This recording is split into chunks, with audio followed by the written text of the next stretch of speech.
like in Germany? Must be terrible. Well, they asked for it, they got it. Yes, but you can't let them starve. I don't know about that. I got a son out there. As far as I can see, it'd be a good thing if some of them did die. Well, a lot of Germany is dead. Our last bombing was directed against their communications, against convoys, trains, road and rail bridges, against goods yards, stations, viaducts.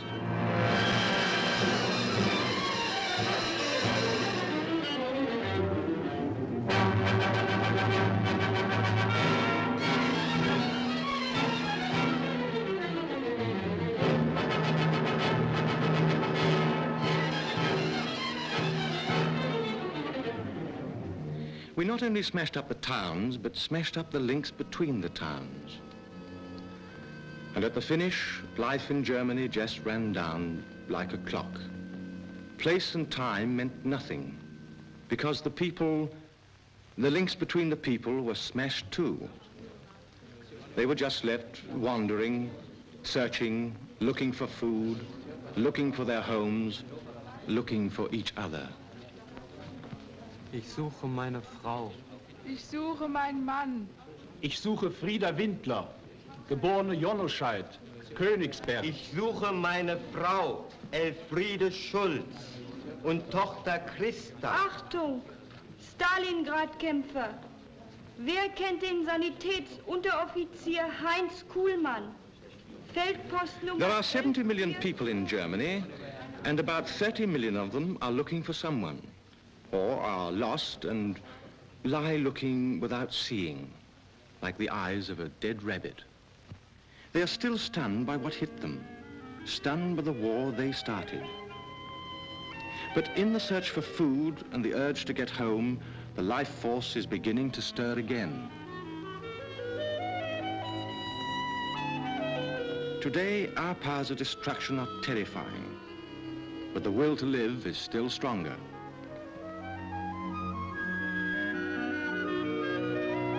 That's why we can't wash our hands of the Germans, because we can't afford to let that new life flow in any direction it wants.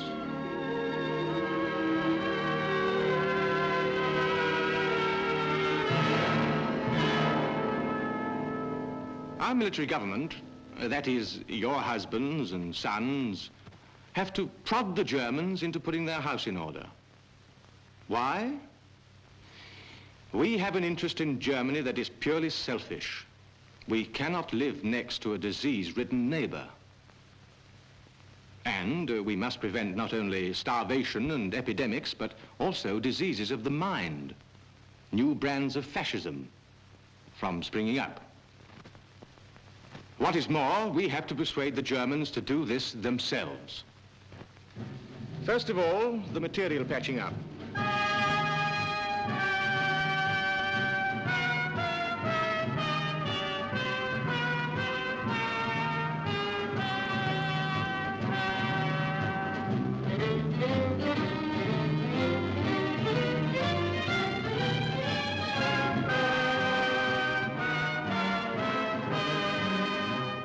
Where, in the meantime, do they live?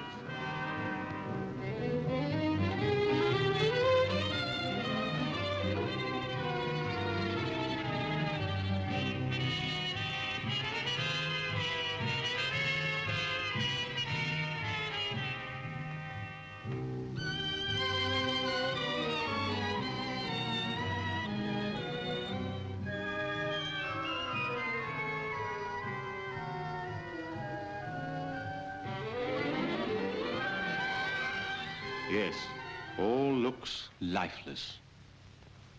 But underneath the rubble, there are people living in the cellars.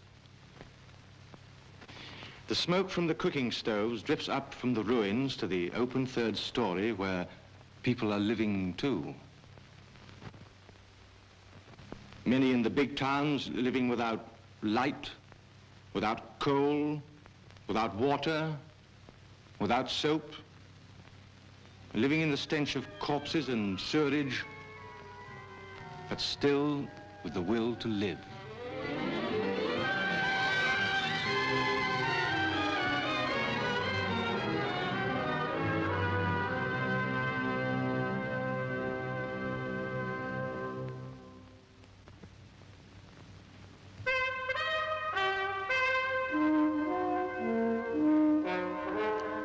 But the one thing on which all reconstruction depends is coal. Without coal, there can be no power and no transport. In Essen, our coal control has taken over the Krupp family mansion as its headquarters. And from here, we organize the output and distribution from the whole Ruhr coal fields.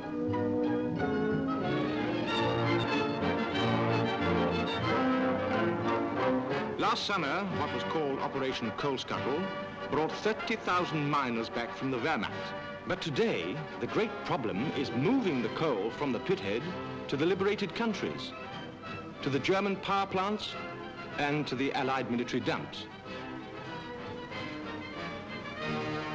For the Germans themselves, there is no coal. They must go out in the woods and parks to cut wood, to strip the bark off the trees, to collect brushwood and carry it home in hand carts and prams. We say the great problem. But in Germany today, for military government officers, there is no such thing as a single problem. For example, the liberated countries won't get this coal unless there is transport to carry it. The transport cannot move any distance unless the tracks and the bridges have been repaired. They can't be repaired without steel, and the steel cannot be made without coal.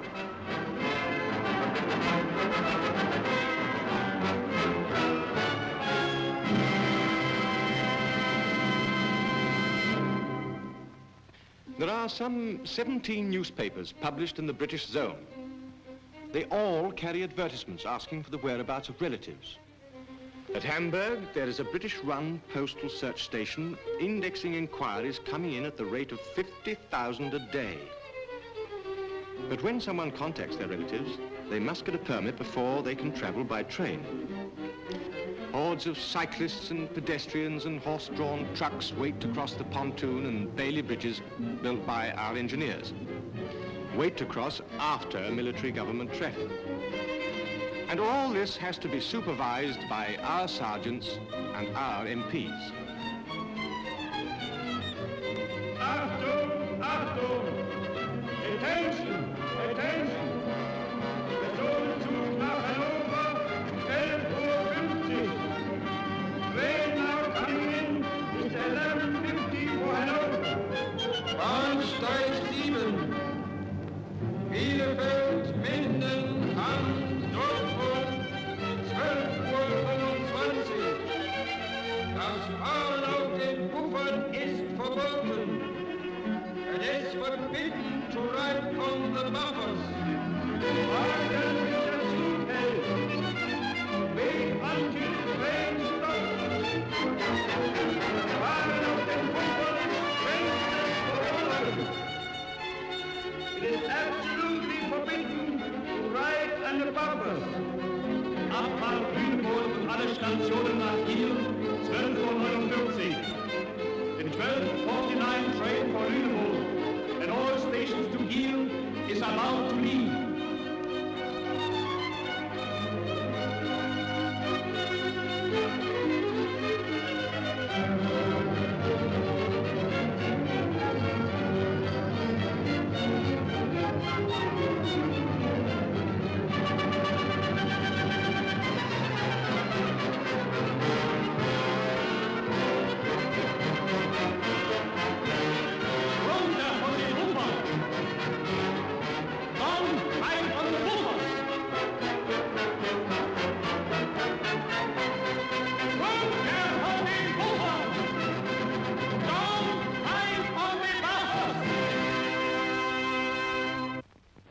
But in all this, we have to safeguard ourselves. First of all, from crime and disorder. So military government courts are set up with British judges. These courts are public. There is an interpreter, a German defense counsel, and a British prosecutor. Then the German police force is being remade.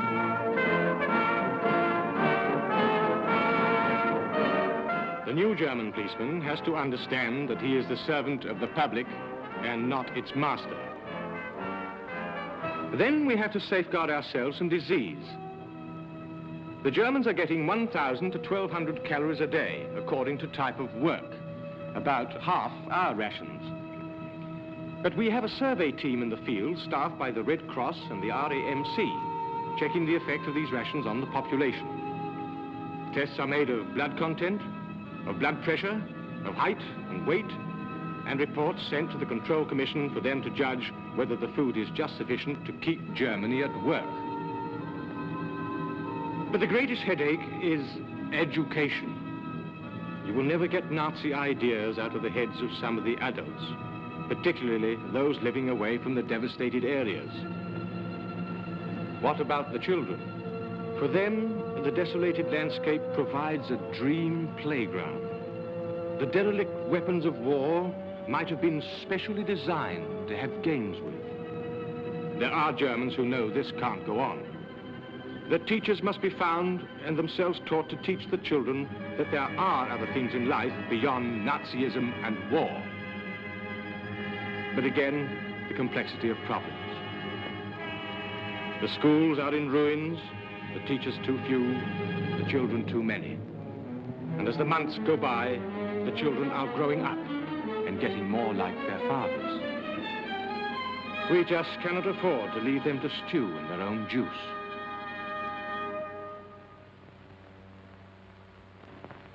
Today, Berlin has still the aspect of a battlefield.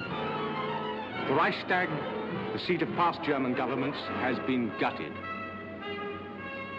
The Krupp family, who with the other German industrialists first backed Hitler and then produced the weapons for world domination, have been scattered and arrested. This family armed Germany in the Franco-Prussian War. They made Big Bertha and the first submarine for the Kaiser in World War I. They are just as responsible for killing Allied soldiers as Hitler and Goering. And by killing, they grew rich.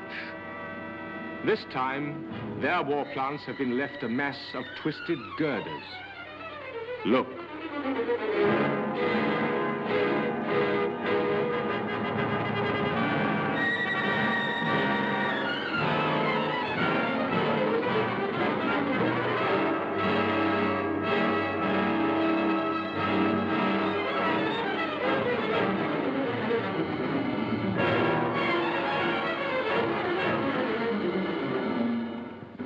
This time, the Wehrmacht are really beaten. To the wire cages all over Germany, the master race of men are slubbering along. They are stripped of their insignia, deloused, numbered. But this mass of humanity has to be sorted out into something like order. Not only their bodies, but also their minds. What about the ideas in their heads? They have to be demobilized and got back to work. But let one man or woman who still believes in the Nazi regime or the destiny of the German people to rule the world take office, and you have the beginnings of another war. So they are put through a screen. To begin with, selected Germans interrogate them and fill in their demobilization papers. Note this meek little man who looks like a clerk or a grocer. Here is his portrait in Luftwaffe uniform.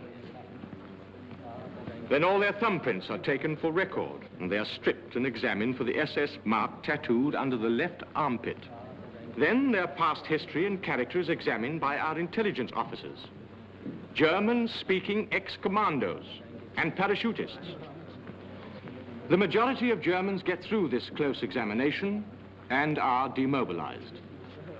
But every so often there appears one who is suspect or who is wanted, whose papers are too good or whose answers are not good enough.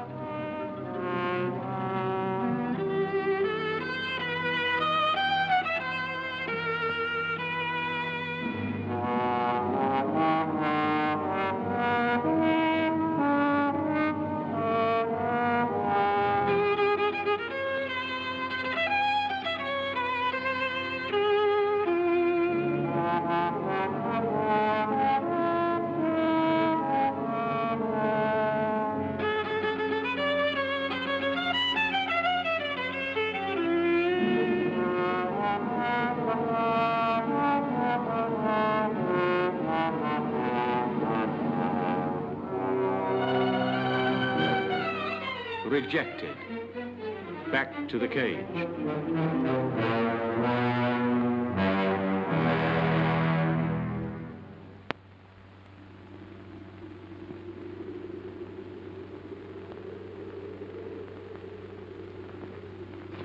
As night falls in Germany, the people must remember the curfew.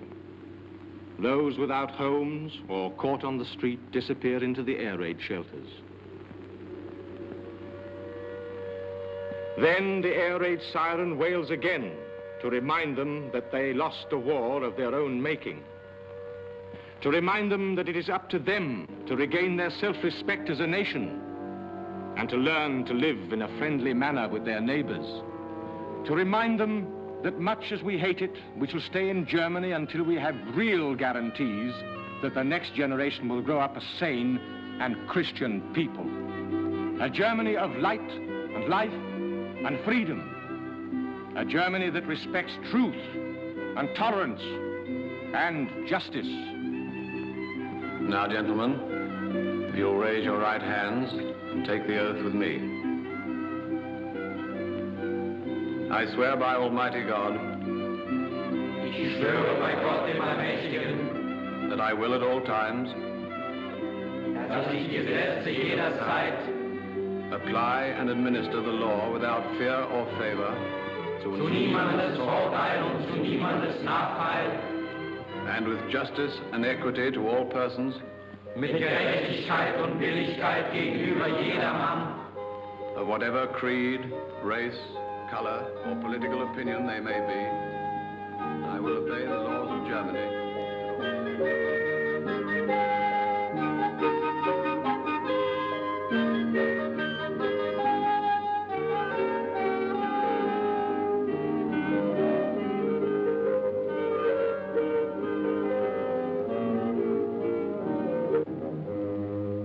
To establish equal justice under the law for all persons. Die Gleichheit aller vor dem Gesetze zu wahren. So help me God. So wahr mir Gott helfe.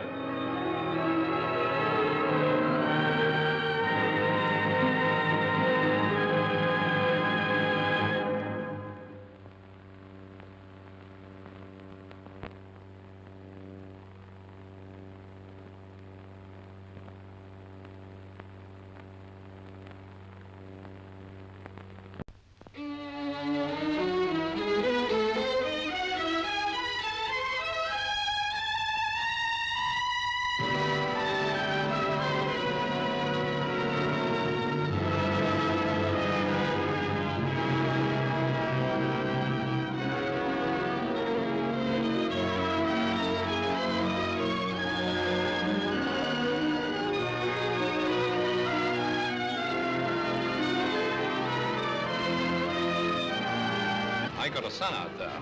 As far as I can see, it'd be a good thing if some of them did die. Well, a lot of Germany is dead. Our last bombing was directed against their communications, against convoys, trains, road and rail bridges, against goods yards, stations, viaducts.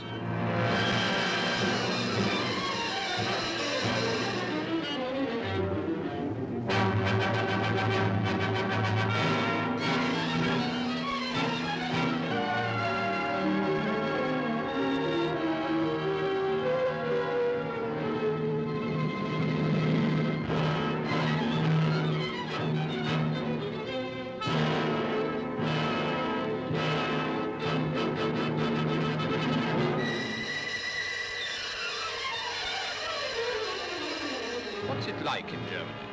Must be terrible. Well, they asked for it, they got it. Yes, but you can't let them starve. I don't know about that. For food, looking for their homes, looking for each other. Ich suche meine Frau. Ich suche meinen Mann. Ich suche Frieda Windler, geborene Jonoscheid, Königsberg. Ich suche meine Frau, Elfriede Schulz, und Tochter Christa. Achtung! Stalingrad-Kämpfer. Wer kennt den Sanitätsunteroffizier Heinz Kuhlmann? Feldpost Nummer... There are 70 million people in Germany.